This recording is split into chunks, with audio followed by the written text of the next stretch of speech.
So we have studied electric field due to shell, electric field due to sphere, potential due to shell of charge, potential due to sphere of charge. In all the cases with the distance, electric field and potential goes on changing. So to remember that, we make graphs and remember that. So this is summary of those graphs. First, these two graphs of electric field versus R. This is for shell. Inside it remains 0, on the surface maximum, outside this E is proportionate to 1 upon R square. Then electric field due to sphere of charge. Sphere means full of charges. Inside it is not 0.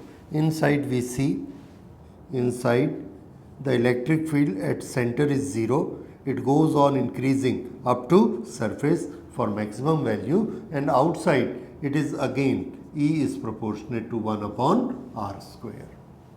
Same graph outside, but inside this was all 0 and this goes on increasing up to surface, and here E is proportionate to R.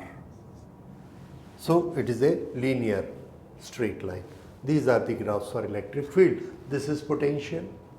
Potential outside the shell, it is V proportionate to 1 upon R.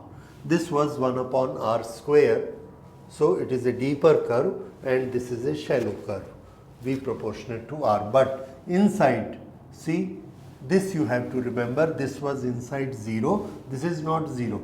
This has a certain value which was potential on the surface. The same value remain constant up to center everywhere. This is the difference. Then V and R due to sphere. Sphere of, this is a very peculiar one. At the surface there is a large potential, but at the center it goes on increasing, and this is 1.5 times of the potential at the surface. So this is curve for V versus R due to a sphere which is full of charge. Okay, so it is this way. So these are the 4 variations. Then you are asked a question that they will omit this thing, and they will ask you which of the 4 is potential versus distance graph for a shell. So you must remember which one is that. Or they may ask you to draw a graph for electric field versus distance in case of a sphere full of charge. Then you must remember this is the case for that. So that's why title and the graph, these in pair you must remember by heart. Thank you.